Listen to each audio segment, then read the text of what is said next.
اچھا مفتی صاحب، میں بھی سوشل میڈیا چلاتا ہوں، اسکرول کرتا ہوں، اور میرا خود کا تعلق بھی ہے، اور آپ بھی اسی فیلڈ سے تعلق رکھتے ہیں. آج ہمارے یہاں، اب میں نعت خواں ہوں اور آپ ایک ماشاءاللہ مفتی صاحب ہیں، تو میرا اور آپ کا کافی زیادہ جھگڑا اس آج کل دیکھنے کو مل رہا ہے کہ مفتی صاحبان جو ہیں وہ نعت خوانوں پر چڑھ دوڑے ہوئے ہیں، اور نعت خواں جو ہے وہ ان کے خلاف پھر اس طرح کی باتیں کر رہے ہیں. تو کیا آپ کیا ارشاد فرمائیں گے اس حوالے سے؟ میں نعت خواں کے حیثیت سے سنتا ہوں اور آپ عالم کے حیثیت سے ارشاد فرمائیں. جی آپ نے بطور مثال کہا جی کہ جی جھگڑا ہے، بالکل ورنہ بالکل، آپ کا اور میرا کوئی الحمدللہ جھگڑا نہیں کوئی ہے جھگڑا نہیں الحمدللہ، بلکہ محبت ہے. بالکل الحمدللہ. یہ ہمارے معاشرے کی بدقسمتی ہے اللہ اکبر. کہ وہ کہا جاتا ہے نا الصدق مر، سچ کڑوا ہوتا ہے.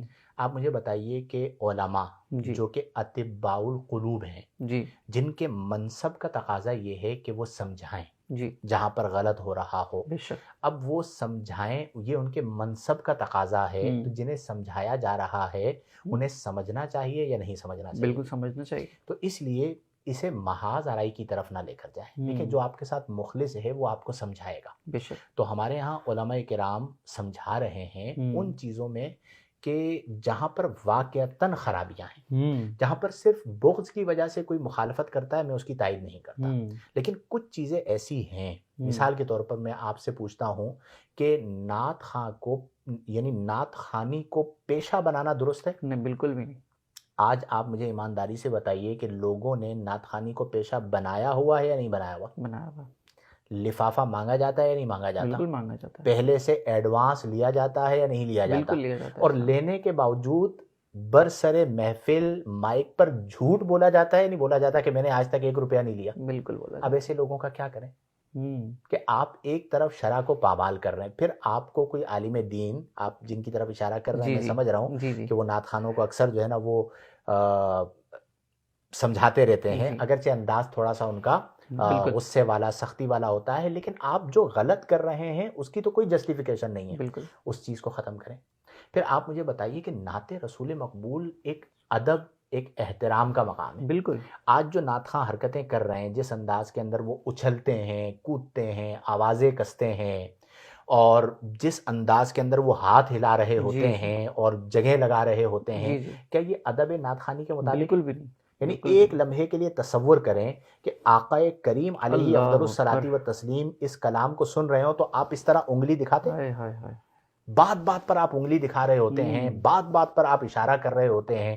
اچھا پھر ہمارے ہاں ایک بڑا نعت خواں بن گیا، سب نے اس کو فالو کرنا ہے. بالکل. اس نے اگر انگلیاں جس انداز میں ٹیڑھی کی ہوئی ہیں تو اسی انداز میں دوسرے نعت خواں نے بھی ٹیڑھی کرنی ہے. العاقل تکفیہ الاشارہ، سمجھدار کو اشارہ کافی ہے. اب جس انداز میں آپ انگلیاں چلا رہے ہیں، ہاتھ چلا رہے ہیں، اگر آقا کریم سماعت فرما رہے ہوتے تو آپ اس انداز کو ادب والا انداز سمجھتے؟ نہیں. میں ایک نعت خواں سے بڑا متاثر ہوں، میں نام لے لیتا ہوں سید فصیح الدین سہروردی. میں اپنے بچپن سے خسروی اچھی لگی نا سروری اچھی لگی، ہم فقیروں کو مدینے کی گلی اچھی لگی، اس زمانے سے میں جانتا ہوں، اور ان کے ساتھ میں نے پروگرامز بھی کیے ہیں سید فصیح الدین سہروردی صاحب کے ساتھ. ان کا جو انداز اس وقت تھا وہی انداز آج ہے. اب ہمارے ہاں نعت خوانی کا مطلب آپ یقین کیجئے کہ ایک موقع پر مجھے ایک دھچکا لگا کہ جب میں نے یہ دیکھا کہ نعت آ رہی ہے، البم آ رہا ہے، تو انہوں نے نعت کو نام دیا ہوا ہے ٹریک کا. جی بالکل. یعنی پہلے گانوں کے ٹریک آتے تھے، اب نعتوں کے ٹریک آ رہے ہیں. بالکل بالکل ایسا ہی ہے. یعنی آپ ٹرینڈنگ میں آنے کے لیے کچھ بھی یا پیسہ کمانے کے لیے، سر نعت میشپ آ رہی ہے، اب میشپ گانوں کا ہوتا تھا، اب نعت میشپ آ رہی ہے. بتائیے اب یہ کتنا بڑا ظلم ہے. اللہ اکبر. اور آپ نے پھر ابھی جو کلام آ رہے ہوتے ہیں، آپ دیکھیں ربیع الاول ابھی پھر دوبارہ آ رہا ہے، اس میں جو البم آتے ہیں اس میں پتہ نہیں کوئی انسٹرومنٹ استعمال کیے جاتے ہیں بیک پر، کوئی ایسے مطلب میوزک استعمال کیا جاتا ہے کہ وہ آپ سنیں تو آپ بولیں کہ یہ نعت خوانی ہے. اللہ. اور یہ کون کر رہے ہیں؟ جو کہتے ہیں، جن کا دعویٰ یہ کہ ہم سے بڑا کوئی عاشق رسول نہیں. تو میری بات عرض کرنے کا مقصد یہ ہے کہ کچھ خدا کا خوف کریں، ہم سے نہ ڈریں. علماء کا کام ہے سمجھانا، اگر وہ نہیں سمجھائیں گے تو کون سمجھائے گا؟ اپنی اصلاح کریں، بہتری لے کر آئیں، اور ان تمام چیزوں کو اپنی زندگی سے نکالیں. یہ مزاج نہیں ہونا چاہیے کہ ناصحہ مت کر نصیحت، دل میرا گھبرائے ہے. اچھا پھر اس کے ساتھ ہوتا کیا ہے کہ جو جس کی فین فالوئنگ ہے وہ مخالف ہو جاتے ہیں. بالکل. پھر علماء کی شان میں تحقیر شروع کر دیتے ہیں. ہم علماء کو بھی کہتے ہیں حکمت عملی سے سمجھائیں، ہم بھی سمجھاتے ہیں پیار محبت سے سمجھائیں، ذاتیات تک نہ لے کر آئیں. لیکن اگر کسی عالم نے سمجھایا ہے تو وہ وارث نبی ہے. بالکل ٹھیک ہے. اب یہ نہیں ہونا چاہیے کہ آپ اس عالم کے مخالف ہو جائیں کیونکہ اس نے آپ کے پسندیدہ نعت خواں کے خلاف بیان دیا ہے. تو جہاں پر غلط ہوگا وہ بالکل غلط ہوگا. اب آپ دیکھیں بعض مواقع پر روزہ رسول صلی اللہ علیہ وسلم پر 12 ربیع الاول کے موقع پر جس انداز کے اندر نعت خوانی کی گئی، اب تو 11ویں شریف کو لوگوں نے تماشا بنا لیا ہے. جس طرح گلیوں کے اندر چیخ رہے ہوتے ہیں اور عجیب و غریب انداز کے اندر مردوں کو خواتین کو ایک ساتھ لے کر جا رہے ہوتے ہیں. نعت خوانی عبادت ہے، بالکل. آپ اسے مال کمانے کا ذریعہ نہ بنائیں. تو میں صرف یہ گزارش کروں گا کہ آپ کو نہیں کہیں گے کب آپ لفافہ لینا چھوڑ دیں، کب جب آپ نعت خوانی کی بے ادبی نہ کریں، کب جب آپ نعت خوانی کو پیشہ نہ بنائیں.